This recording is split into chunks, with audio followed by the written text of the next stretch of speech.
Good morning, everyone. Welcome to Class 9 English.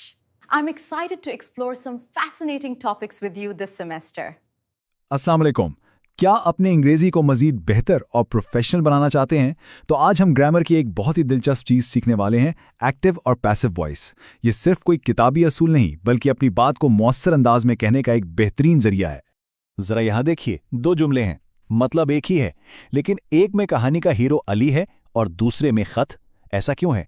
ये सिर्फ अल्फाज का हेर फेर नहीं, बल्कि फोकस को कंट्रोल करने का एक जबरदस्त टूल है।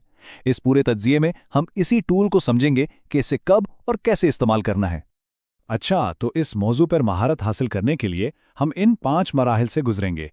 पहले फ़र्क समझेंगे, फिर वो 4 जादुई उसूल सीखेंगे जिनसे तब्दीली होती है, उन्हें मुख्तलिफ टेंसेस पर लागू करेंगे, कुछ खास मिसालें देखेंगे और आखिर में ये भी जानेंगे कि ये जादू कहाँ काम नहीं करता। तो तैयार हैं? चलिए शुरू करते हैं। तो चलिए सबसे पहले और सबसे अहम सवाल से शुरू करते हैं। भाई, आखिर ये एक्टिव और पैसिव वॉइस में बुनियादी फर्क है क्या? एक्टिव वॉइस में बात बिल्कुल सीधी होती है। हमारा सारा फोकस काम करने वाले पर होता है। जैसे इस मिसाल में शी यानी वो खुद काम कर रही है, इसलिए वही हमारे जुमले की स्टार है। और अब देखें पैसिव वॉइस को। यहां स्पॉटलाइट काम करने वाले से हटकर सीधा काम पर आ जाती है। हमारा हीरो अब शी नहीं रहा, बल्कि द रूम यानी कमरा बन गया है। चलिए अब आते हैं उन सुनहरी उसूलों की तरफ जो किसी भी एक्टिव जुमले को पैसिव में बदलने के लिए एक लाजमी टूल किट हैं। ये तब्दीली एक बहुत ही आसान 4 कदमी फॉर्मूले से होती है। पहला कदम, सब्जेक्ट और ऑब्जेक्ट की जगह आपस में बदल दें। दूसरा, फेल को हमेशा उसकी तीसरी फॉर्म यानी पास्ट पार्टिसिपल में ले आएं। तीसरा कदम, टेंस के हिसाब से एक मददगार फेल जैसे इज, वॉज या विल भी शामिल करें। और चौथा आखिरी कदम, नए ऑब्जेक्ट से पहले बाय लगा दें। बस हो गया काम। लेकिन ठहरिए, जब हम सब्जेक्ट और ऑब्जेक्ट की जगह बदलते हैं तो एक और बहुत अहम तब्दीली होती है, और वो है प्रोनाउंस की। आई जब जुमले के आखिर में जाता है तो मी बन जाता है और ही बन जाता है हिम। इस तब्दीली को याद रखने के लिए ये टेबल बहुत काम आएगा। अब जबकि हम उसूल जान चुके हैं तो क्यों ना उन्हें अमली तौर पर आजमाया जाए। देखते हैं कि यह फार्मूला मुख्तलिफ टेंसेस में कैसे काम करता है, क्योंकि असल मजा तो यहीं आने वाला है। सबसे पहले हम जिस टेंस को तब्दील करना सीखेंगे वो है सिंपल प्रेजेंट, यानी वो काम जो रोजमर्रा में या मामूल के मुताबिक होते हैं।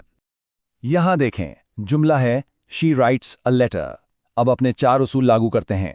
ऑब्जेक्ट अ लेटर शुरू में आ गया, राइट की तीसरी फॉर्म रिटन इस्तेमाल हुई। चूंकि ये प्रेजेंट टेंस है इसलिए हेल्पिंग वर्ब इज लगा, और आखिर में बाय हर। लीजिए, ये बन गया a letter is written by her. ये फॉर्मूला हमेशा काम करता है। अच्छा, अब जरा देखते हैं कि यही असूल उन कामों के लिए कैसे काम करते हैं जो माजी में हो चुके हैं, यानी सिंपल पास्ट टेंस में। अब माजी की बात करते हैं। जुमला है ही रोट अ लेटर। यहां भी वही असूल हैं, बस एक छोटी सी तब्दीली है। चूंकि काम माजी में हुआ तो हम इज की जगह वॉज इस्तेमाल करेंगे। तो ये बन गया a letter was written by him. देखा आपने, कितना आसान है। यहां एक लम्हे के लिए रुककर इस बात को समझना जरूरी है। इन पैटर्न्स पर उबूर हासिल करना ही ग्रामर में महारत की असल कुंजी है। ग्रामर की किताबों में ज्यादातर मशकें इन्हीं उसूलों के गिर्द घूमती हैं। चलिए, अब इस टेंस की बारी है जहां काम अभी भी हो रहा है, यानी प्रेजेंट कॉन्टिन्यूस। देखते हैं कि यहां क्या दिलचस्प तब्दीली आती है। कंटिन्यूस टेंसेस का एक खुफिया चूज है, और वो है लव्स बीइंग। जब हम शी इज कुकिंग फूड को पैसिव में बदलते हैं तो हम इज और फेल की तीसरी फॉर्म कुक्ड के दरमियान बीइंग लगा देते हैं। ये बीइंग ही बताता है कि काम अभी जारी है। तो जुमला बन जाता है food is being cooked bye her. ये बीइंग ही असल जादू है। अच्छा जी, तो अब जबकि बुनियादी बातें पक्की हो गई हैं, आइए कुछ मजीद दिलचस्प और ख़ास मिसालों को देखते हैं। कभी कभी हम बाय और काम करने वाले को जुमले से ही निकाल देते हैं। ऐसा तब होता है जब काम करने वाला या तो नामालूम हो, या सबको पता हो, या फिर वो इतना अहम ना हो। जैसे चोर गिरफ्तार हो गया।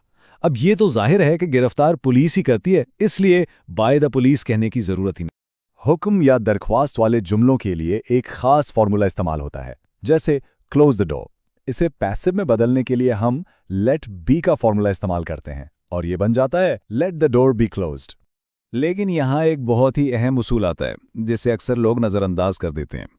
हर एक्टिव जुमले को पैसिव में तब्दील नहीं किया जा सकता। तो यहाँ सवाल ये पैदा होता है, क्या वाकई हर एक्टिव जुमले को पैसिव बनाया जा सकता है? जरा एक लम्हे के लिए सोचिए। और इसका सीधा और साफ जवाब है बिल्कुल नहीं। लेकिन सवाल यह है कि आखिर क्यों? इसकी वजह है इंट्रांजिटिव वर्ब्स। ये वो फेल होते हैं जिनका कोई मफूल यानी ऑब्जेक्ट नहीं होता। जैसे ही स्लीप्स, वो सोता है, लेकिन किस चीज को या किस पर? यहां कोई ऑब्जेक्ट नहीं है। और चूंकि पैसिव बनाने का हमारा पहला उसूल ही ऑब्जेक्ट को सब्जेक्ट बनाना है, इसलिए जिस जुमले में ऑब्जेक्ट ही मौजूद ना हो उसका पैसिव बन ही नहीं सकता। तो आखिर में सबसे बड़ा सवाल, हमें पैसिव वॉइस की जरूरत ही क्यों है? इसे तब इस्तेमाल करना चाहिए जब काम करने वाला या तो मालूम ना हो, या फिर जब काम करने वाले से ज्यादा खुद काम अहम हो। यह सिर्फ ग्रामर का एक उसूल नहीं, बल्कि एक लिखने वाले के तौर पर एक इंतखाब है, और इसी इंतखाब को समझदारी से इस्तेमाल करना ही अच्छी तहरीर की निशानी है।